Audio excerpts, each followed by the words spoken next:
ꯃꯌꯥꯝꯕꯨ ꯑꯍꯥꯟꯕꯃꯛꯇꯗ ꯆꯦꯅꯦꯜ ꯑꯁꯤꯒꯤ ꯃꯥꯏꯀꯩꯗꯒꯤ ꯇꯔꯥꯝꯅ ꯑꯣꯛꯆꯕꯒ ꯂꯣꯏꯅꯅ ꯄꯥꯟꯊꯣꯏ ꯃꯉꯥꯡꯅ ꯏꯀꯣꯛ ꯅꯣꯟꯅ ꯈꯨꯔꯨꯝꯖꯔꯤ꯫ ꯉꯁꯤꯁꯨ ꯆꯦꯅꯦꯜ ꯑꯁꯤꯅ ꯅꯨꯡꯉꯥꯏꯔꯕ ꯋꯥꯔꯤ ꯑꯃ ꯄꯨꯗꯨꯅ ꯂꯥꯛꯆꯔꯦ꯫ ꯋꯥꯔꯤ ꯑꯁꯤꯒꯤ ꯃꯃꯤꯡꯅ ꯑꯦꯛꯁ MLA ꯇꯣꯝꯕ꯫ ꯋꯥꯔꯤ ꯑꯁꯤ ꯃꯌꯥꯝꯒꯤ ꯃꯐꯝꯗ ꯈꯨꯗꯣꯜ ꯇꯝꯖꯔꯤ꯫ ꯃꯌꯥꯝ ꯄꯨꯟꯅ ꯇꯥꯃꯤꯟꯅꯔꯁꯤ꯫ ꯂꯩꯀꯥꯏ ꯈꯨꯟ ꯄꯨꯝꯕꯅ ꯆꯤꯕꯣꯟ ꯉꯥꯡꯅꯔꯤ꯫ ꯃꯈꯣꯏ ꯃꯁꯦꯟ ꯑꯣꯟꯁꯤꯟꯅꯗꯨꯅ, ꯍꯣꯏ ꯕꯦꯝꯃ, ꯇꯣꯝꯕꯗꯣ ꯚꯣꯠ ꯂꯦꯞꯂꯤꯅ ꯍꯥꯏꯅꯔꯤꯕꯁꯤꯡꯁꯤꯕꯨ ꯇꯥꯕ ꯅꯠꯇ꯭ꯔꯣ? ꯇꯥꯏꯌꯦ ꯑꯩꯈꯣꯏꯁꯨ꯫ ꯃꯗꯨ ꯑꯉꯥꯡꯗꯣ ꯃꯑꯣꯡ ꯃꯥꯟꯗꯅ ꯂꯩꯀꯥꯏ ꯈꯨꯟꯁꯤꯒꯤ ꯀꯥꯟꯅꯅꯕ ꯌꯥꯝꯅ ꯇꯧꯕꯅꯦ꯫ ꯑꯩꯗꯤ ꯉꯛꯄꯨ ꯉꯛꯎꯔꯕꯅꯦ ꯃꯥꯅꯒ ꯚꯣꯠ ꯂꯦꯞꯅꯤ ꯀꯥꯏꯅ ꯍꯥꯏꯅꯕꯗꯨꯗ꯫ ꯂꯦꯞꯁꯅꯨ, ꯆꯍꯤ ꯅꯍꯥ ꯑꯣꯏꯔꯤꯕ ꯃꯈꯣꯏꯅ ꯁꯔꯀꯥꯔ ꯄꯥꯏꯗꯅ ꯀꯅꯥꯅ ꯄꯥꯏꯅꯤ? ꯃꯈꯣꯏꯅ ꯄꯥꯏꯔꯗꯤ ꯂꯩꯕꯥꯛꯁꯤꯒꯤ ꯀꯥꯟꯅꯅꯕ ꯇꯧꯔꯛꯀꯅꯤ ꯍꯥꯏꯕꯁꯨ ꯊꯥꯖꯩ꯫ ꯍꯟꯗꯛꯀꯤ ꯁꯔꯀꯥꯔꯁꯤꯗꯤ ꯌꯥꯗ꯭ꯔꯦꯍꯦ, ꯍꯥꯏ ꯀꯥꯟꯅꯗ꯭ꯔꯦ꯫ ꯂꯝꯕꯤ ꯊꯣꯡ ꯐꯪꯉꯤ ꯐꯖꯅ ꯁꯦꯝꯅꯤ ꯈꯪꯗꯦ꯫ ꯑꯩ ꯋꯥ ꯌꯥꯝ ꯉꯥꯡꯅꯤꯡꯗ꯭ꯔꯕꯅꯤ꯫ ꯆꯨꯝꯃꯤ, ꯑꯩꯈꯣꯏꯒꯤ ꯈꯨꯜ ꯂꯩꯀꯥꯏꯁꯤꯗꯁꯨ ꯃꯥꯅ ꯀꯥꯟꯅꯅꯕ ꯀꯩ ꯇꯧꯕ ꯌꯥꯎꯈ꯭ꯔꯒꯦ? ꯑꯗꯨꯅ ꯍꯟꯗꯛꯇꯤ ꯑꯩꯁꯨ ꯃꯉꯣꯟꯗ ꯚꯣꯠꯀ ꯄꯤꯔꯣꯏ꯫ ꯑꯩꯁꯨ ꯄꯤꯔꯣꯏ, ꯃꯉꯣꯟꯗ ꯄꯤꯗꯣꯏ ꯁꯔꯨꯛꯄꯨꯗꯤꯅꯦ ꯇꯣꯝꯕꯗ ꯑꯣꯏꯅ ꯄꯤꯒꯦ꯫ ꯍꯥꯏꯅꯔꯤꯉꯩꯗꯨꯗ ꯍꯟꯗꯛ MLA ꯑꯣꯏꯔꯤꯕ ꯈꯝꯕꯁꯨ ꯃꯥꯒ ꯂꯣꯏꯅꯔꯛꯄ ꯃꯤ ꯈꯔꯒ ꯅꯣꯛꯃꯤ ꯃꯈꯨꯠ ꯂꯣꯟꯅꯗꯨꯅ ꯆꯪꯁꯤꯜꯂꯛꯏ꯫ ꯃꯌꯥꯝꯁꯨ ꯁꯤꯗ ꯂꯩꯕꯤꯔꯝꯕ ꯌꯥꯝꯅ ꯐꯔꯦ꯫ ꯑꯩ ꯅꯈꯣꯏꯗ ꯋꯥ ꯈꯔ ꯍꯥꯏꯅꯤꯡꯕꯅꯤ꯫ ꯋꯥꯔꯤ ꯁꯥꯟꯅꯔꯤꯕ ꯅꯨꯄꯤꯁꯤꯡꯗꯣ ꯈꯝꯕ ꯎꯕꯗ ꯃꯆꯤꯟꯁꯤꯡ ꯑꯗꯣ ꯄꯩꯊꯣꯛ ꯄꯩꯁꯤꯟ ꯇꯧꯔꯝꯃꯤ꯫ ꯈꯝꯕꯁꯨ ꯅꯣꯛꯐꯦꯠꯀ ꯇꯧꯅ ꯃꯌꯥꯝꯗꯨꯗ ꯑꯣꯟꯁꯤꯟꯗꯨꯅ, ꯃꯌꯥꯝ, ꯍꯟꯗꯛ ꯂꯥꯛꯀꯗꯧꯔꯤꯕ ꯏꯂꯦꯛꯁꯟ ꯑꯁꯤꯗ ꯃꯌꯥꯝꯅ ꯅꯨꯡꯁꯤꯕꯤꯗꯨꯅ ꯊꯔꯣꯏ ꯌꯦꯛꯄ ꯃꯔꯀꯥꯔꯗ ꯑꯩꯕꯨ ꯅꯨꯡꯁꯤꯕꯤꯗꯨꯅ ꯚꯣꯠ ꯊꯥꯗꯕꯤꯌꯨ꯫ ꯃꯌꯥꯝꯗ ꯑꯩꯅ ꯃꯇꯤꯛ ꯆꯥꯕ ꯁꯦꯜ ꯄꯤꯖꯒꯅꯤ꯫ ꯑꯗꯨꯗꯁꯨ ꯅꯠꯇꯅ ꯂꯝꯕꯤ ꯊꯣꯡꯁꯨ ꯐꯖꯅ ꯅꯤꯡꯊꯤꯅ ꯁꯦꯝ ꯁꯥꯔꯅꯤ ꯑꯊꯨꯕ ꯃꯇꯝꯗ꯫ ꯈꯔ ꯃꯆꯤꯟ ꯇꯣꯡꯕꯤ ꯅꯨꯄꯤ ꯑꯃꯅ ꯁꯠ ꯂꯥꯎꯅ ꯈꯨꯝꯂꯛꯏ, ꯂꯝꯕꯤ ꯊꯣꯡ ꯁꯦꯝꯅꯤ ꯍꯥꯏꯔꯛꯏꯕꯁꯦ ꯃꯃꯥꯡ ꯆꯍꯤꯗꯒꯤꯅꯤ꯫ ꯁꯤꯗ ꯉꯁꯤꯗ ꯅꯪꯅ ꯂꯝꯕꯤ ꯊꯣꯡ ꯁꯦꯝꯅꯤ ꯍꯥꯏꯔꯒꯅꯦ ꯑꯩꯈꯣꯏꯅ ꯊꯥꯖꯒꯗ꯭ꯔꯣ? ꯑꯩꯈꯣꯏꯁꯦ ꯑꯄꯪꯕ ꯃꯤ ꯅꯠꯇꯦ꯫ ꯃꯌꯥꯝꯁꯨ ꯌꯥꯝꯅ ꯁꯥꯎꯕꯤꯔꯦ꯫ ꯑꯩꯁꯨ ꯌꯥꯗ ꯇꯧꯕꯅꯦ꯫ ꯍꯟꯗꯛꯇꯤ ꯁꯣꯏꯗꯅ ꯃꯌꯥꯝꯒꯤ ꯃꯇꯦꯡ ꯄꯥꯡꯒꯅꯤ꯫ ꯌꯥꯔꯦ ꯅꯪꯒꯤ ꯇꯥꯇꯨ ꯈꯤꯠ ꯇꯧꯕꯤꯔꯅꯨ꯫ ꯍꯧꯖꯤꯛꯇꯤ ꯑꯣꯏꯌꯦ ꯄꯦꯜꯂꯦ꯫ ꯈꯝꯕ ꯁꯥꯎꯕꯗꯤ ꯌꯥꯝꯅ ꯁꯥꯎꯅꯤꯡꯉꯕꯅꯤ, ꯑꯗꯨꯕꯨ ꯑꯁꯥꯎꯕꯗꯤ ꯐꯨꯗꯣꯛꯄꯁꯨ ꯌꯥꯗ ꯅꯣꯛꯁꯤꯟꯅꯗꯨꯅ ꯂꯩꯔꯝꯃꯤ꯫ ꯇꯟꯖꯥꯗꯨꯗ ꯍꯟꯗꯛ ꯅꯧꯅ ꯚꯣꯠ ꯂꯦꯞꯀꯅꯤ ꯍꯥꯏꯗꯨꯅ ꯍꯥꯏꯅꯕ ꯇꯣꯝꯕꯁꯨ ꯃꯍꯥꯛꯀꯤ ꯈꯣꯡꯕꯨꯔꯩ ꯈꯔꯒ ꯂꯣꯏꯅꯅ ꯆꯪꯉꯛꯏ꯫ ꯇꯣꯝꯕ ꯃꯥꯁꯨ ꯅꯣꯛꯃꯤ ꯃꯌꯥꯝ ꯂꯩꯔꯤꯕ ꯑꯗꯨꯗ ꯆꯪꯁꯤꯜꯂꯛꯇꯨꯅ, ꯃꯌꯥꯝꯁꯨ ꯂꯩꯕꯤꯔꯝꯕ ꯌꯥꯝꯅ ꯐꯔꯦ꯫ ꯍꯟꯗꯛꯀꯤ ꯏꯂꯦꯛꯁꯟ ꯑꯁꯤꯗ ꯑꯩꯕꯨ ꯅꯨꯡꯁꯤꯕꯤꯗꯨꯅ ꯃꯌꯥꯝꯅ ꯑꯃꯨꯛꯇ ꯊꯦꯡꯒꯨ ꯌꯦꯛꯄ ꯃꯔꯀꯥꯔꯗ ꯃꯌꯥꯝꯒꯤ ꯃꯃꯜ ꯌꯥꯝꯂꯕ ꯈꯨꯕꯤ ꯑꯃꯃꯝꯇ ꯅꯝꯕꯤꯌꯨ ꯍꯥꯏꯖꯔꯤ꯫ ꯃꯌꯥꯝꯒꯤ ꯃꯐꯝꯗ ꯀꯔꯤꯒꯨꯝꯕ ꯑꯩꯅ ꯂꯥꯏꯕꯛ ꯐꯗꯅ ꯚꯣꯠꯁꯦ ꯀꯥꯔꯕꯗꯤ ꯃꯌꯥꯝꯅ ꯇꯧꯍꯟꯅꯤꯡꯕ ꯄꯨꯝꯕ ꯃꯊꯪ ꯃꯅꯥꯎ ꯅꯥꯏꯅ ꯇꯧꯖꯔꯛꯀꯅꯤ꯫ ꯃꯗꯨꯅ ꯃꯌꯥꯝꯅ ꯑꯃꯨꯛꯇ ꯑꯩꯕꯨ ꯅꯨꯡꯁꯤꯕꯤꯌꯨ꯫ ꯇꯣꯝꯕꯒꯤ ꯋꯥꯍꯩꯗꯨ ꯇꯥꯕꯗ ꯃꯌꯥꯝ ꯄꯨꯝꯕ ꯈꯨꯕꯥꯛ ꯍꯧꯅ ꯈꯨꯅꯔꯛꯇꯨꯅ, MLA ꯑꯣꯏꯕꯗ ꯃꯇꯤꯛ ꯆꯥꯒꯗꯕ ꯅꯪꯉꯣꯟꯗ ꯚꯣꯠ ꯄꯤꯗꯅ ꯀꯅꯥꯗ ꯄꯤꯒꯅꯤ?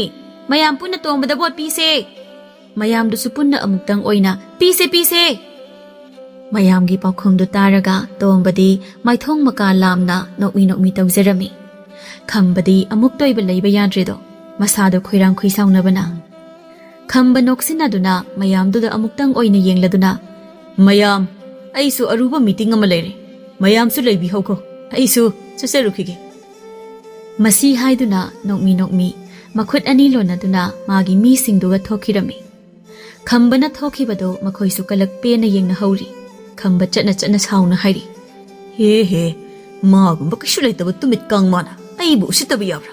ꯈꯪꯂꯣꯏꯗ꯭ꯔꯗꯅ ꯅꯪꯒꯤ ꯂꯩꯔꯤꯕ ꯃꯤꯁꯤꯡ ꯄꯨꯝꯕ ꯑꯩꯅ 500 ꯆꯄꯤ ꯕꯟꯗꯟ ꯑꯃ ꯂꯪꯁꯤꯟꯈꯤꯕꯗ ꯃꯁꯥ ꯃꯊꯟꯇ ꯑꯩꯉꯣꯟꯗ ꯁꯨꯝ ꯇꯨꯗꯧꯔꯕꯁꯦ ꯉꯔꯥꯡ ꯅꯍꯥꯟꯇ ꯊꯣꯛꯂꯛꯄ ꯃꯥꯅꯗꯤ ꯈꯪꯄꯣꯟꯇꯦꯅꯦ꯫ ꯈꯝꯕꯒꯤ ꯑꯆꯥꯟꯕ ꯋꯥꯀꯔ ꯀꯦꯡꯕꯁꯨ ꯌꯥꯎꯁꯤꯜꯂꯛꯏ꯫ ꯑꯗꯨꯅꯦ ꯍꯟꯗꯛꯁꯨ ꯑꯩꯈꯣꯏꯒꯤ ꯏꯇꯥꯎ ꯈꯝꯕꯅ ꯀꯥꯗꯅ ꯀꯅꯥꯅ ꯀꯥꯅꯤ ꯍꯥꯏꯒꯦ? ꯀꯦꯡꯕꯒꯤ ꯋꯥꯍꯩꯗꯨ ꯇꯥꯕꯗ ꯈꯝꯕꯁꯨ ꯃꯣꯃꯣꯟ ꯅꯣꯛꯂꯗꯨꯅ, ꯀꯦꯡꯕ, ꯅꯪꯅ ꯍꯥꯏꯕ ꯆꯨꯝꯃꯤ꯫ ꯍꯟꯗꯛꯁꯨ ꯑꯩꯅ ꯁꯣꯏꯗꯅ ꯀꯥꯒꯅꯤ꯫ ꯁꯣꯝꯗꯁꯨ ꯇꯣꯝꯕ ꯃꯌꯥꯝꯗꯨꯒ ꯎꯅꯕ ꯂꯣꯏꯔꯕ ꯃꯇꯨꯡ ꯃꯍꯥꯛꯀꯤ ꯈꯪꯅꯖꯕꯤ ꯀꯦꯊꯕꯤꯕꯨ ꯎꯅꯕ ꯂꯥꯛꯑꯝꯃꯤ꯫ ꯀꯦꯊꯕꯤ ꯃꯥꯁꯨ ꯃꯃꯤꯡꯇꯒꯤ ꯀꯦꯊꯕꯤ ꯅꯠꯇꯦ, ꯇꯁꯦꯡꯅ ꯇꯣꯝꯕꯕꯨ ꯉꯥꯎꯍꯜꯂꯒꯦ ꯃꯇꯥꯒꯨꯝ ꯃꯆꯨꯝ ꯇꯥꯈꯩ ꯀꯦꯔꯗꯨꯅ ꯊꯣꯛꯂꯛꯑꯝꯃꯤ꯫ ꯀꯦꯊꯕꯤ ꯅꯣꯛꯃꯤ ꯇꯧꯅ, ꯇꯥ ꯇꯣꯝꯕ, ꯂꯥꯛꯄ ꯀꯌꯥꯝ ꯀꯨꯏꯔꯒꯦ? ꯀꯨꯏꯗ꯭ꯔꯤꯗ ꯑꯩꯁꯨ꯫ ꯑꯗꯣ ꯇꯥ ꯇꯣꯝꯕ, ꯍꯟꯗꯛꯀꯤ ꯚꯣꯠꯁꯦ ꯇꯥ ꯇꯣꯝꯕꯅ ꯍꯦꯛ ꯀꯥꯕꯒ ꯏꯕꯥꯅꯤ ꯆꯦꯟꯁꯤꯀꯣ? ꯆꯦꯟꯗ꯭ꯔꯗꯤ ꯀꯩꯅꯣ? ꯑꯗꯨꯅ ꯅꯪꯁꯨ ꯅꯣꯏꯒꯤ ꯅꯁꯨꯡ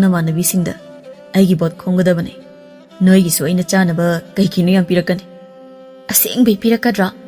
ꯃꯗꯨꯕꯨ ꯄꯤꯔꯛꯑꯗꯤ ꯇꯥ ꯇꯣꯝꯕꯗ ꯁꯣꯏꯗꯅ ꯃꯈꯣꯏꯅ ꯚꯣꯠ ꯄꯤꯒꯅꯤ꯫ ꯑꯩꯉꯣꯟꯗ ꯚꯣꯠ ꯄꯤꯒꯅꯤ ꯍꯥꯏꯔꯗꯤ ꯍꯧꯖꯤꯛꯇꯨꯝ ꯅꯪꯉꯣꯟꯗ ꯁꯦꯜ ꯄꯤꯒꯦ, ꯅꯪꯅ ꯃꯈꯣꯏꯗ ꯑꯆꯥꯊꯛ ꯄꯤꯖꯧ꯫ ꯍꯣꯏ ꯇꯥ ꯇꯣꯝꯕ, ꯑꯩ ꯁꯣꯏꯗꯅ ꯄꯤꯖꯒꯦ꯫ ꯑꯩꯒꯤꯁꯨ ꯇꯥ ꯇꯣꯝꯕꯅ ꯚꯣꯠ ꯀꯥꯗ ꯌꯥꯗꯕꯅꯤ꯫ ꯇꯣꯝꯕ ꯃꯥꯁꯨ ꯐꯨꯔꯤꯠ ꯈꯥꯎꯗꯒꯤ ꯁꯦꯜ ꯈꯔ ꯂꯧꯊꯣꯛꯇꯨꯅ ꯀꯦꯊꯕꯤꯗ ꯄꯤꯔꯝꯃꯤ꯫ ꯀꯦꯊꯕꯤ ꯃꯥꯁꯨ ꯁꯦꯜꯗꯨ ꯍꯔꯥꯎꯅ ꯂꯧꯔꯕ ꯃꯇꯨꯡꯗ, ꯑꯗꯨꯗꯤ ꯇꯥ ꯇꯣꯝꯕ, ꯑꯩꯁꯨ ꯌꯨꯝꯗ ꯆꯪꯂꯒꯦ꯫ ꯍꯣꯏ ꯍꯣꯏ, ꯐꯖꯅ ꯆꯪꯉꯣ, ꯑꯩ ꯍꯌꯦꯡ ꯑꯃꯨꯛ ꯂꯥꯛꯀꯦ꯫ ꯀꯦꯊꯕꯤꯁꯨ ꯇꯣꯝꯕꯗ ꯅꯣꯛꯐꯦꯠ ꯇꯧꯁꯤꯜꯂꯝꯗꯨꯅ ꯆꯠꯈꯤꯔꯝꯃꯤ꯫ ꯇꯣꯝꯕꯁꯨ ꯀꯦꯊꯕꯤ ꯆꯠꯈ꯭ꯔꯕꯗ ꯃꯍꯥꯛꯁꯨ ꯃꯌꯨꯝ ꯇꯝꯅ ꯍꯜꯂꯛꯑꯝꯃꯤ꯫ ꯇꯣꯝꯕꯅ ꯃꯌꯨꯝ ꯍꯜꯂꯛꯄꯗ ꯇꯣꯝꯕꯒꯤ ꯃꯃꯥ ꯊꯕꯥꯁꯨ ꯃꯆꯥꯗ ꯌꯦꯡꯗꯨꯅ ꯍꯥꯏꯔꯛꯏ, ꯅꯪ ꯑꯃ ꯚꯣꯠꯀ ꯀꯥꯍꯧꯗ꯭ꯔꯗꯤ ꯉꯥꯎ ꯆꯠꯄ ꯁꯣꯏꯗ꯭ꯔꯕꯅꯤ꯫ ꯇꯣꯝꯕ ꯃꯃꯥꯗ ꯄꯩꯔꯞ ꯌꯦꯡꯗꯨꯅ, ꯚꯣꯠ ꯀꯥꯗꯕ ꯍꯥꯏꯗꯤ ꯄꯜꯂꯛꯀꯅꯨꯗ ꯏꯃꯥ, ꯅꯆꯥ ꯑꯩꯁꯦ MLA ꯇꯣꯝꯕ ꯍꯥꯏꯅ ꯃꯃꯤꯡ ꯆꯠꯍꯟꯗꯧꯔꯤꯕꯅꯤ꯫ ꯆꯠꯇꯧꯔꯤ, ꯃꯤꯡ ꯌꯥꯝ ꯆꯠꯇꯧꯔꯤꯗ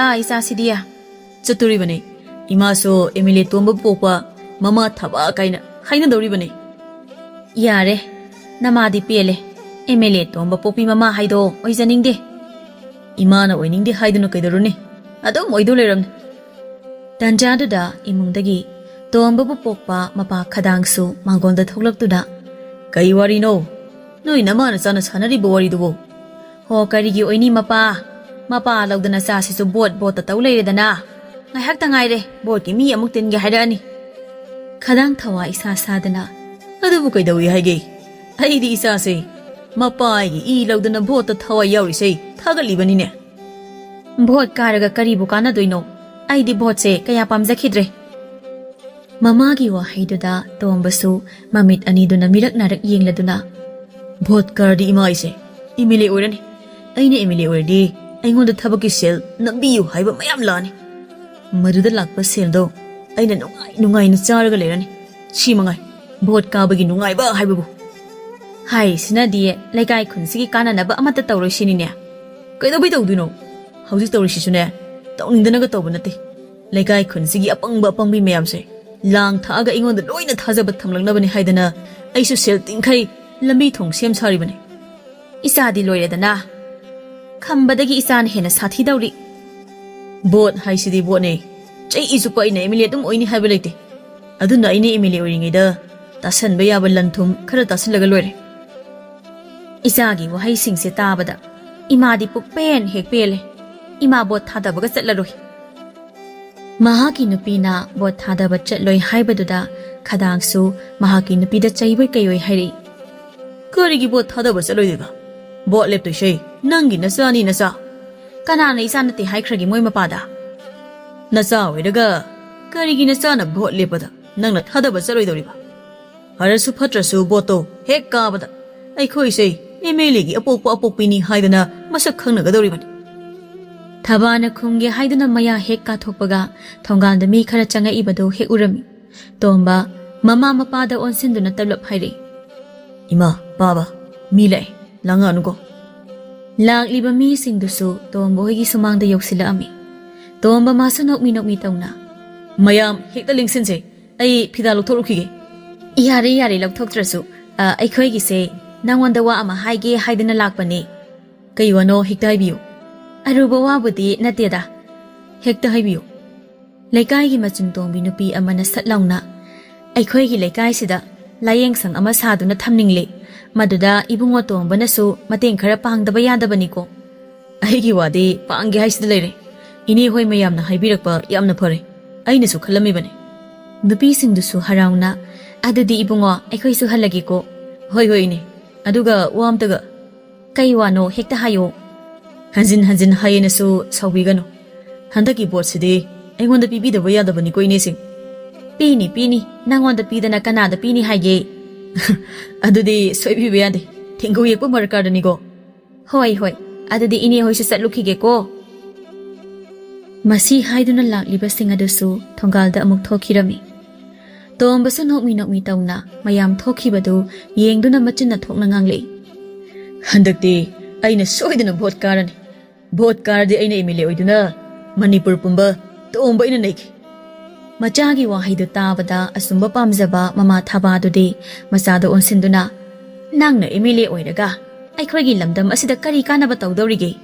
lamdam ase thambu thamkho leikai sidabu kanaba kari tauge khange mama gi wahai edu tabada tomba su mama da hainingdana yengduna khumlei vote ka dringai taudui mayam sini vote pu kardi aina vote thada khiba sel mayam do loina khongba tori bane tomba gi mapa khadang su machana hairi badu yaning laduna isana hairi basai ipadi ai kaido bagi vote chang khiba sel khuding mang han gadoino vote kar kanda hena khongba kadabani pani ai mapa masagi wadu tabada thabadi taningdraduna mapa su masa su sak manai kari mata khena de lam sigi mi oini haibada su nopte yari da nupi nang masu pangang the ngangi ho ai da ne wa ga ngang jaro emta noi na pan san thokpa ne adum tong jaro wa haidu hairam duna thaba su imung da sangkhirami mapa masa ani du su bhot ki matang da wari sanaduna le hauri asumna nong magi su haujin khibana bhot tong gadori ba hapta mung ta ngairami bot lep kadaba singisu moi gi worker singduna bot ka na bani haidana koisen chendana hotnari geng ba hana thelami ba tombagi photo do makhutuna lamduna jer hek segairami aduga khambagi photo do amuk mafam aduda thechilami geng bana tawrikum tombagi achanba worker muthisu khambagi thelam ba photo singdu loina segaiduna tombagi photo oina thelami ani deso magi photo singdu thena nakan dagi lakpana ani do hek thingnarami geng bu photo thelam badagi chapleptuna sauna muthida yengduna haire ekhoi gi hauji MLA oriba khambagi photo bu nang nekda sigai biabro nang hauji ai kanana masa khangalu haibro muthi masu machin kanbada maming chatli banupa ama oibana khumlei ex MLA oigedaba mi si photo segai bada kanan thingba ngamdoiba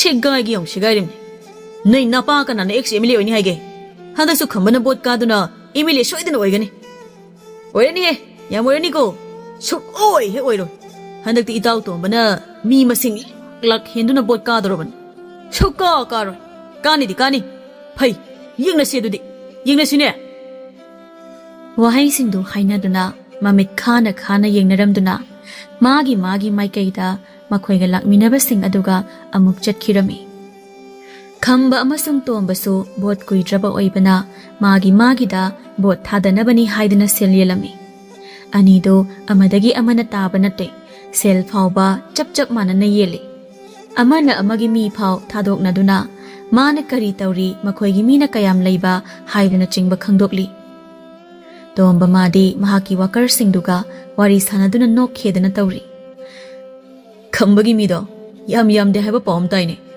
aduna handakti akhoi gi tombana MLA oiba soidrabane nupa dugi wadu tabada amana adubadi mayamgi MLA tomba haina maming chatoribane nupa amana amuk tombada onsinduna itaw nangso bot kardi nupi ngang thijinba yare noigi ke thabi du so itaw gi bot khombada yam wajarabane hausi khakta tomba su khumlei aisu khangi da loina aduna isu bot he karaba matung luhongladabane adude isu itaw gi luhongbada chashel paidori baniko amana amu aina satin paidini ko hoida paining loina paihani wahaidu haiduna mayamga punna nokminarami somda su khambagi worker kengba su noklaga tombagi yumda aikhoi mi kharasu sel lokthokpa yanaba changba maline changlamni sel pamba mi ngaktani maduda tombadi haroromdeni magi da mi yam changa ikaina khandana aidi khaluraga yamna nokningida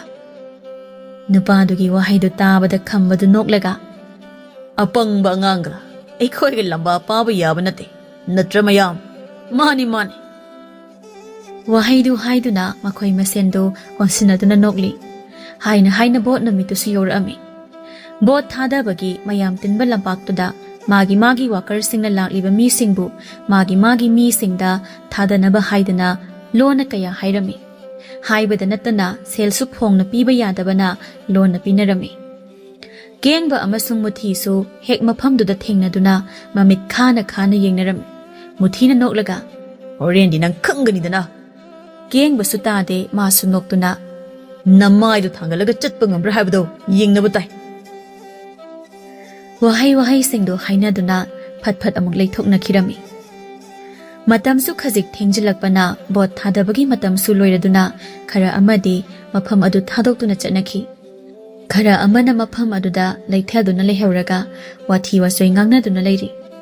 Usin nasin botar masing thibasu haure haina pau pirakpadagi mayamsu pakhatna magi mi singdu kanaba lainingnarami. Matamsu asum thengjilakpana bot haidokadaba mikuptu khakta ngairami. Khamba mayam punna phaminaduna no khedana wari watai sanaduna leirami. Botsu haidurani. Aduna ei kanano haibase masak munna khangangi. Khangangadamni khangangadabani. Khwai maruina. Madugi tomba haiba nupadugi minnai oriba muthi mudi mudana muthi kuba nupado madu hana khangala phagadam. Adubudi ei tarki yengo. Bota haidokhisano. Tanjaduda nupa khara hathu maithong imak maksina changa ami. Khambadi nupa singdu changakpadu ubada noklaga. Bot haido hoba natro. Hadak soina karamani ne.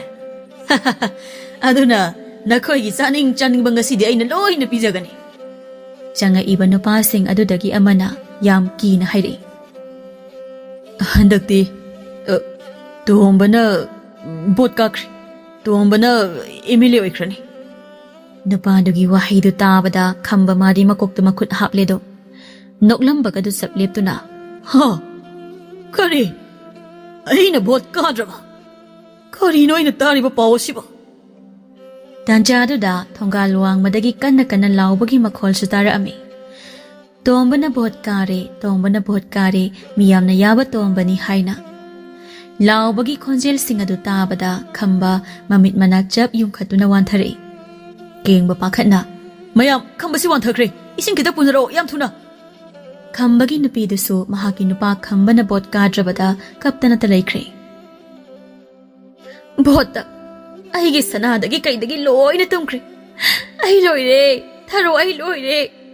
Hoi ma MLA gi nupi oi nungu bai ai se kaya dalai bak thikraba no bai se. Khambana wanthari bado thausadaba makai kaptana talairami. Somdana muthi no khairaga launa hairami. Haujiti kari sare madugi keng bahai banupado fajana kenglamani. Haujiti ma khuire do aigi mangda hais sidi kana de hena dum lokshin ge tombana bot kare niyamna yaba tombani bot kare lau duna mafam sinba thungna chalami. Nakal amaromdana kethabisu tombana bot kabagi pau tabadagi mamanabi singbu kauduna chak pijarami. Namita sumarang haujin kiba khangaude. Asumna tombana bot karaba matong MLA tomba haina miyamna khangnaba haibadu soirami. Kethabisu tombana MLA oirabada tomba magi oiba phanghoroi matagum chelami.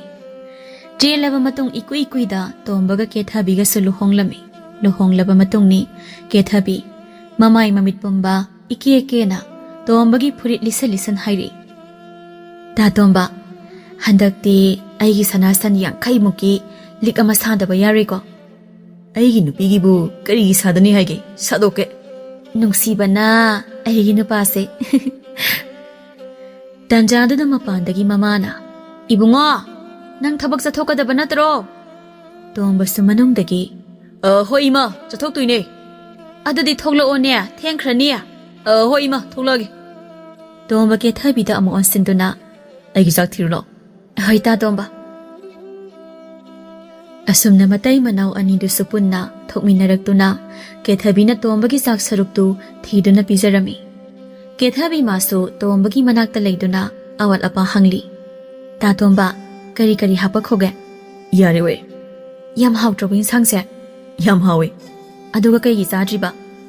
Ho sanai be mana chak saram daida sangomdagi tandagi pijadana chakaje pukpik thale. Tombagi wahaidu tabada kethabi sunoktuna. Adubudi iwase numsibagi pangpida hek pijaningba. Masi haiduna matai manau anida nokminarami. Somdana tombagi maramda makhoi masen onsinaduna wari sanarami. Nupi amana maga lepminariba nupi ahun mariduda onsinduna. Tomba dubo MLA oikibadagi khunsida masak uge haiba phangkhidre haiba. Adune aisu khalamni bane.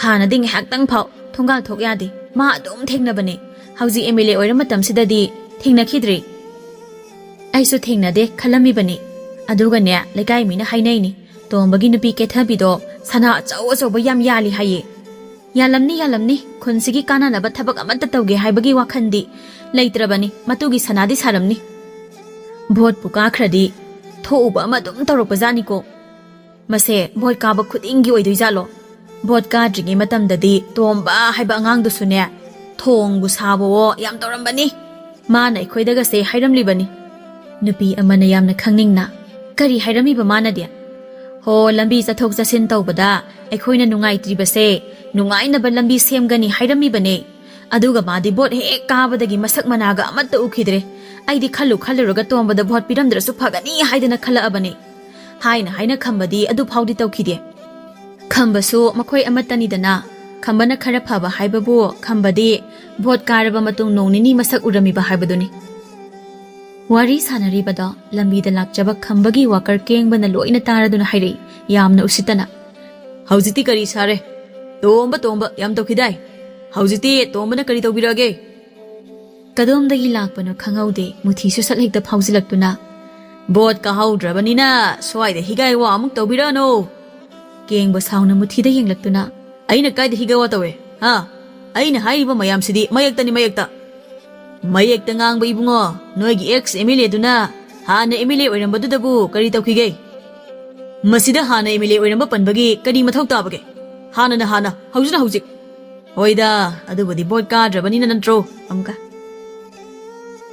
ꯍꯣꯏꯗ ꯑꯗꯨꯕꯨꯗꯤ vote ꯀꯥꯗ꯭ꯔꯕꯅꯤꯅ ꯅꯠꯇ꯭ꯔꯥ ꯃꯤꯒ ꯌꯥꯝ ꯀꯔꯦꯝꯅꯕꯗꯤ ꯇꯧꯔꯛꯀꯅꯨꯀꯣ MLAꯁꯦ ꯑꯃꯣꯔ ꯅꯠꯇꯦ ꯅꯣꯏꯒꯤ MLA ꯑꯣꯏꯖꯔꯤꯕ ꯇꯣꯝꯕꯗꯨꯁꯨ ꯈꯔꯗ ꯉꯥꯏꯔꯦ X MLA ꯆꯤꯡꯗꯧꯕ MLA ꯇꯣꯝꯕꯗꯤ ꯑꯦꯛꯁꯀ ꯑꯣꯏꯔꯛꯄꯗꯤ ꯍꯥꯏꯔꯨꯅꯨ CMꯅꯤ ꯑꯣꯏꯔꯛꯇꯣꯏꯁꯦ ꯑꯣꯏꯔꯛꯑꯅꯤꯍꯦ ꯌꯥꯝ ꯑꯣꯏꯔꯛꯑꯅꯤ ꯋꯥꯈꯜꯅ ꯗꯣꯂꯥꯟ ꯁꯥꯕꯅ ꯀꯥꯟꯅꯔꯣꯏ ꯗꯣꯂꯥꯟ ꯅꯤꯡꯈꯥꯏꯔꯒ ꯁꯤꯕ ꯁꯣꯏꯔꯣꯏ ꯑꯩꯅ ꯍꯥꯏꯔꯤꯕ ꯋꯥꯁꯤꯗꯤ ꯚꯣꯠ ꯀꯥꯍꯧꯗꯕ ꯅꯣꯏꯅ ꯈꯪꯕ ꯉꯝꯄꯣꯠꯇꯦ ꯀꯩꯗꯧꯕꯩ ꯈꯪꯉꯣꯏ ꯈꯪꯉꯤꯅꯦ ꯅꯪꯅ ꯍꯥꯏꯔꯤꯁꯤ ꯇꯣꯝꯕꯁꯤ CM ꯑꯣꯏꯔꯛꯀꯅꯤ ꯍꯥꯏꯕ ꯅꯠꯇ꯭ꯔꯣ ꯇꯣꯝꯕ ꯍꯥꯏꯅꯨꯅꯤ ꯅꯪꯕꯣ MLA ꯍꯥꯏꯌꯣ ꯅꯨꯄꯥ ꯑꯅꯤꯗꯨꯒꯤ ꯃꯔꯩꯗꯨ ꯇꯥꯕꯗ ꯅꯨꯄꯤ ꯑꯃꯅ ꯁꯠ ꯂꯥꯎꯅ ꯌꯥꯔꯦ ꯅꯣꯏꯒꯤ ꯃꯔꯩꯗꯣ ꯌꯥꯝ ꯇꯥꯅꯤꯡꯗ꯭ꯔꯦ ꯌꯦꯠꯅꯒꯦ ꯍꯥꯏꯔꯒꯅ ꯀꯗꯥꯏꯗꯅꯣꯃ ꯌꯦꯠꯅꯔꯨꯔꯣ ꯅꯨꯄꯤꯗꯨꯒꯤ ꯋꯥꯍꯩꯗꯨ ꯇꯥꯕꯗ ꯑꯃꯁꯨ ꯃꯃꯥꯏ ꯐꯠ ꯂꯩꯊꯣꯛꯇꯨꯅ ꯆꯠꯅꯈꯤꯔꯝꯃꯤ ꯃꯈꯣꯏ ꯑꯅꯤ ꯆꯠꯈꯤꯕꯗꯨ ꯎꯕꯗ ꯇꯧꯔꯤꯁꯤ ꯌꯦꯡꯉꯨꯅꯦ ꯁꯛꯇꯥ ꯑꯅꯤꯁꯦ ꯃꯣꯏꯒꯤ ꯃꯤꯒ ꯀꯟꯈꯠ ꯁꯥꯗꯅ ꯃꯣꯏꯅ ꯀꯥꯟꯅꯕ ꯐꯪꯕꯁꯨ ꯅꯠꯇꯕꯗ ꯀꯩꯗꯧꯕꯒꯤ ꯀꯥꯟꯅꯕꯗꯤ ꯐꯪꯂꯝꯃꯣꯏ खर खजिक्ति फंगलमनी अदुनबु मोई मिचंग चंगनबदा हानदेदा खाक्लिदुनी फंगेना फंगबदबु कयाम फंगदुइनोदा सानरीबा वारीदो लोइबा नाइदे अमदगी अमा सानरी नोंथेलगी मतमसु ओइरक्तुना केथाबिसु सना अरेखै यान्दुना कैथेल तमना लाअमी MLA गी नुपी केथाबी लाकपसि उबदा केथाबिदा लोइना मित्येंग थमनरे केथाबिसु मयामना येंगसिलकपसिना हेना अमुक तोइबा मंगक हाइगतुना नोकमी थेक चलमी मयामदसु मुरुम केथाबिगी मरमदा वारी सानरी मखुत्तगी मनादगी मंगक समदगी सिरिबा सना मयामसे उरेदना अखोइदी इनासिदा सन्नाम फाउ नप्पा फंगदे अखोइगा मोइगा कमाइना माना यादोइनो मोइदी MLA गी नुपीने ओइरिबसे अखोइनाने लौमीगी नुपी सिददि अदुम खेना ताबनी नांगना हाइदसु सुमे अदुदा अदो यामा सना मयामसे सिबा उबदा हाइबनी सिद्रदि कैनो असिदी वाट मल्लबने MLA नि तौरिसिना मयामगी अवाट अपा येंबगी महुत मतुगी सना सारगा लेरिबसेनी अदुना फजरे हौजिक्ति लंबीगा फिबम अमता जाद्रे MLA ओइबा खुदिंग असुमाइना लोइ हेक तौइ खंबदगी तोंबना फगत्रा हाइदना मयाम हौ तौदना तोंबदा भोट पिरुबा हाइबबु खंबदगी तोंबना हेंजिले हाइबदुनी भोट कने अमता पिरमदबना फबजानी अखोइसु महाकना कारगा खरा खजिक्ता ओइरसु फनबा तौरक्तना हाना तौनरिबा मओंगसिंगसे सेमदोकद्राना खल्लुबा पुंबा ओना तैनना ओइना थ्वे अदुबुदि मा हंदकना लोइबसु नत्रे मथंगी बोटा खंबा हाइबदुनी सोमदा केथाबिसु रानी फी अनि अहुम पाइखतुना खल्ली कन्ना इनेगी रानी फी सिंगसे लोइने हेक फजमंदना खनफमगा खंग्रे कैथेन फंपी नुपीदुसु महाकी pot सिलहौनबा थागतसनदुना हाइरे लोइने फजरदि लोइने Keck लैरोदना नंगोंदसु यामना पक्कनी नंगदि कुजुसु ngौबनिना होइदा लैबा हाइबदुनी असमना केथाबिसु Rani fee अहुमदु लैरमी मदु लैबा लोइरबा मतुंगदा Mapa naibi phanek leinaba amuk khalami. Phanek singsisu loini hek phajaine. Aidi phi siga chanaba phanek leige tawbani. Sidi loini hek leininge da. Leikhrodana nangonda su yamna pakkaniya. Pakkadrane. Pakkaniye nangdina saksu phajabanina. Inena hairabanina leirage loina. Adudi phanek singse loina hapjilage ko. Hoi ine. Phanek iwan binu pidusu harau harau phanek singdu hapjinduna pirei. Se lauro. Ketha bisu nokmi lauraba matungda sel piramduna mayumda amu halaami. Matamsu khanghaudabana namisu pungta tarami. Ketha bi phana langba keba pamjarabasu mau amagi tawdaba yadaba khudingmakti adumak kaidana tawjarami. Ketha bina chaknum thongba loiraphaw tomba halaktaba asida mangolda thokduna tomba bu halakpa leptuna ngaijarami. Tanja chana tomba su halaami. Ta tomba karigino asam thengbira isibo. Tomba sun nokmi tawna. Kadalaw. Aduga aina thengbagi maramda hairake. Wahaidu hairamduna tombana hana changkhirami. Ketha bisu paithok paisin tawduna changaktuna haire. Hairoba kaigi thengino haibado. Tomba ketha bigi khudangdu ta paiduna mingsel mangduda singsilami. Aduga makhutta pairakpa kokta du hangdoktuna yamna phajaraba lik ama lauthoraktuna ketha bigi mangaksamda sijanbirei. Sigi likse longnaba ngaibada thengibane. Ketha bi harauna. Aya yamna phajaye sidi. Aina pamba su oire. Ta tombadi aina pamba maongsi yam khangi. Khangradi kaino aigi nupigi ba. Sidan aina ta tomba bu hen nungsirise. Nungshiradi aigi sak thirulo. Isak lameba. Hoi thirage. Asumna kethabi amadi tomba su chaksangda amuk changaktuna anida harau chak chathokminarami. Namitusu adumak haujinkhibana mathangi namit haibada amuk yaurami. Tomba sumangda khabar te paduna leiriba mapagi nakanda phamtharei. Hana leiramba mama thabadi macha ubada. Ngasidi thabak chathoidaba natro. Chathoroi ngasidi. Adu ibungo nangna hek MLA oirakpadagi laikai khunsigi kananaba. Singtha ningai oiba thabak amatti hek tawde. Masi imadi kaya yaningdi. Tomba thawa sadana. Thabakku sel yaudana hekta tawya pondeda. Aina bhot lepkhibado sel kayanu tingkhiba. Ima oisu khanglamni. Sida aigi tingkiba sel singdo hanchinna bo khona dabida amuk arembada manghanbado ai pamtri. Shimningadi makhoina bota lokhiba sel singduna khaiganaraga mai simjasani. Adubu hekta yabro makhoini nangbu thajaba thamdana bot pira ibasini. Pharene makhoina ingoda thajaba thamnadi karigi selawrige. Haujina sum sadana lambi thong semdega khotega pielaban. Makhoigi wakat mayamse tani khanbada yumdagi hedok ningdraban. Moina di haini MLA singsi sel chai kanana ba thabak amada tawdena sel chari budi moisune bhot maya da sel yelapa ngai leba moina su aingoda sel chai kaina haiba sai aingoda sel chai haiba kanggu singdo aina mawam tawde haiba sa moi khangde nangna haiba wafam sisu chumdaba natti yamna chummi adubu nang mathangi di khara khal sida kari khaninga yauge mathang botadi selga manam ti yelo kare fare amhane Tanjaduda thongalomdagi nupi amaga nupa amaga changakpadu hek urami. Ima, milai, tumilears. Lakliba mayai challabi nupiga nupagadu tomba ubada hana kauri. Sir, ikhui lakzari. Idomsa khura changbiro. Aduga morasida fambiyo. Lakliba anidusu moraduda changsinduna famlami. Aduga makhutta pairakpa nga hapa cherangdusu pire. Sir, kaithel-dagi nga asi leirakpani. Sir pijaningkhidana. Tomba no fake tawna lokshinduna lerk rasuya budubo sel tingna bathabangni wahaidu haiduna nga du mamada pisilami lakliba nupidu su tomba da yengduna sir handaki oza khanbagi thabakse aigi sanupa yahondaba yadabani ko sir na piro o haiba sel dusu puduna laklabani masi haiduna tomba da sel hapa khawdu pisilami tomba su khawdu loksanna hoida soidana yahongani kemta pakkan Yamna thagajari sir adudi aikhoi amu hoi yoru thaba haidoba matung dong thingnasi phagani sir laklami banupa napi ani dusu chatkirami tombadi noktuna khawdu hangdoktuna khawdu da yari ba sel singdu yenglami sigi sel singse ready yari imili tombai gi awat player khabar paduna famlamba mapa khadang su nokladuna Ngasi sang ahauba masasi. Handakti thabaki selsu yamna phanglamgani. Chathoksi paba nasa leithagi. Thabadi masada sublap yengduna. Migi selduna nga sadawribanine ko. Sibu kaidawi haige. Ikhoy suliam na sagadong nati. Moi masagi thabak su haptoribane. Migi thabak hapagi sel lauraga yawraktrabadi nang nungaini.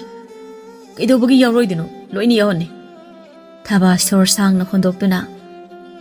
Haujikan tangnariba maong singse khallubada ima gyan tadre. Ima kemda khanjilununda.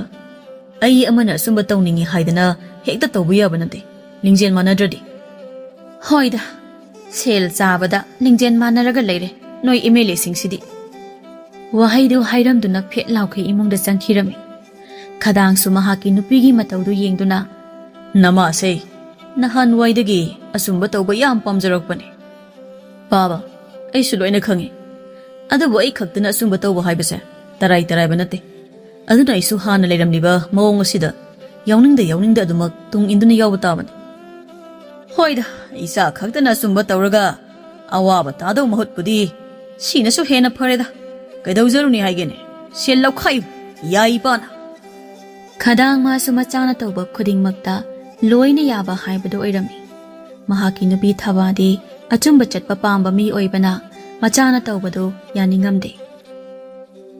Asumna nongmagi sum haujankhibana chahi kharadi adumak haujankhi. Kethabisu machana pa ama phangjarami. Tomba masu hanadagi hena sel chaba haibado su oirami. Matam su khanghauda haukibana maram oibana inaw nawna bot amuk taruk tawgi laikai khilak khudingda bot khomba amuk chatnarami. Muthi masu tombaga phaminaduna wari sanarami. Idaw handakti sel kayam yensige. Handak tholaiba mi sidi sangayam leiba achumba tawba miyoi male. Muthi ai handakti selga manamta yelar bot kagera pogera. Muthi ngakna koigino handak tanga MLA oi khodana. Ai MLA ga oiningre. Hausti MLA oidrusu isagi irangaini hingba sungamlani. Aduna I makha tana senja thunjagi thabakse pamdre. Muthi su khanba yaba khallaba matungda hoida isu itawne MLA oibadagi chawbar pikpra thabak macha amni tahore. Sina dum penthok jarage. Adubu bot khombadi lepa yadeko. Lepcharui to. Asumna tomba social yende haiba khaktani bot khombadi leplamde. Tomba hoigi laikai di tomba da bot piroi haiduna loina hainarami.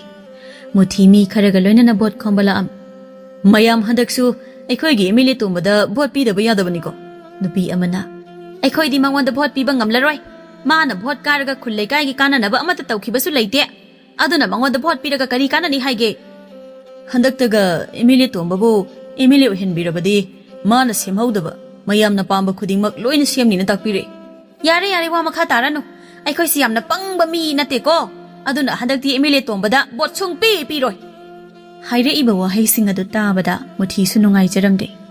Haina bot su hayeng tangairami. Tomba su imung manung pulapka wari watai tawduna leirami. Bot sa hayeng nina. Aikhoi su sil kitang yenaba tawsiro. Baba silga yelo shida. Kari kana naba sil yendoino. Haudite iso bot karasu yare kem khanbitri.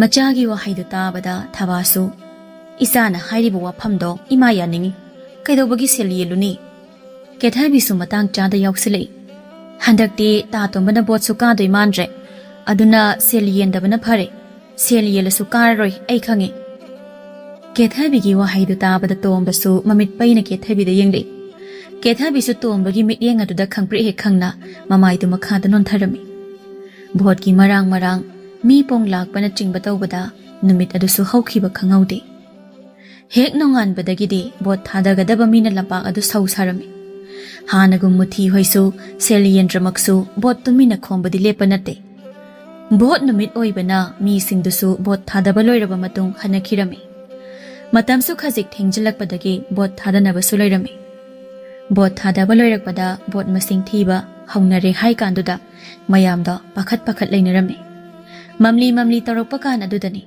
khamba kengbaga loinana tomba hoigi humdal noktuna changaami tomba sumagi mi kharaga loinana leirambani khamba noktuna hausikti kari sare MLA tombadagi ex MLA tomba haina oledana Kambana haiba loibaga kengbasu haigi yauna.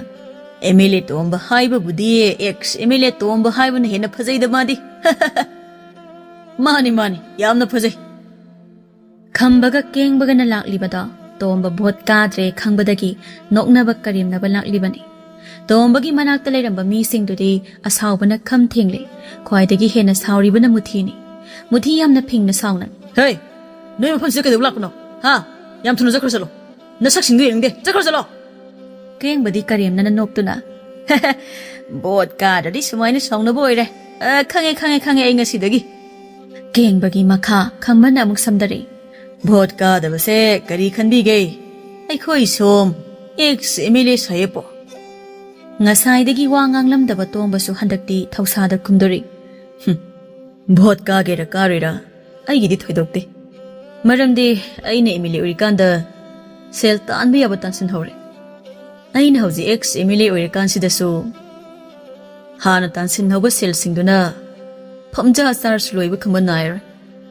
Aduga ai nangdawna apangba bota sel yelaga ka haudaba minate. Airisnadi nang so apang bumi tare. Tomba nokhi tauna. Nang se kem the khangde. Aina kari khangdre. Ai se nang dawna karui da buda sel yen bami nate ne. Aina handa bot kadri sisu ai sel mannam ti yen banate. Aduna ai khoide bota sel loikhre imungi ngari thum leina ba sel phau leitre haina tawbodudi natte haijariba. Tomba na haira iba wado khambada khajik palami. Tomba su makha samtharakli. Nangsu MLA oirame khungi lekai kananaba amata tawbanate. Madudagi saudana nangbu mayamna yaningdabadagi boto aingoda loina pire. Aibu thajabagi. Aisu bot karaba matungda aingoda thajaba pirakhiba singdo. Ainasu thajaba manganki. Haujingna ai thajadrena atopada pikre. Atopasu samanana aikhoigumna tawrakani. Khwai maruoina soiribase moine. Moingdi karigi soiriba. Bot sel yamna pame. Sel pambagi natro. Aikhoina sel yenbada bot thadagi haiduna thajaba piraktuna sel lokrido. Chummi adubudi. Aduna de kamaina aikhoisu sel tingkhai lami thong semgani. Aikhoisu hana aikhoina bot yenkhiba sel singdo hanjinaba hotnaba tabani. Tombana hairiba wadu khambasu yaningladuna nangna hairiba wafamdo yaninge isu. Yengo khara dangai. Hauji MLA oribasisu moina tahoningba thabak tawrakte haibagi wa amu ngangbidoine. Adugi khalaga ai MLA oiningdrabane. Khamba amadi kengba chap manana khangai hare. Haujikti MLA gi mahutta ex MLA oirabanina kaidagi MLA oiningdoiba. Oirisu yare khoidi natra muthi sunoktuna mani ex MLA tomba. Hai nang masu chumbu chumdro. Haujiti nang si ex MLA tomba oirabane.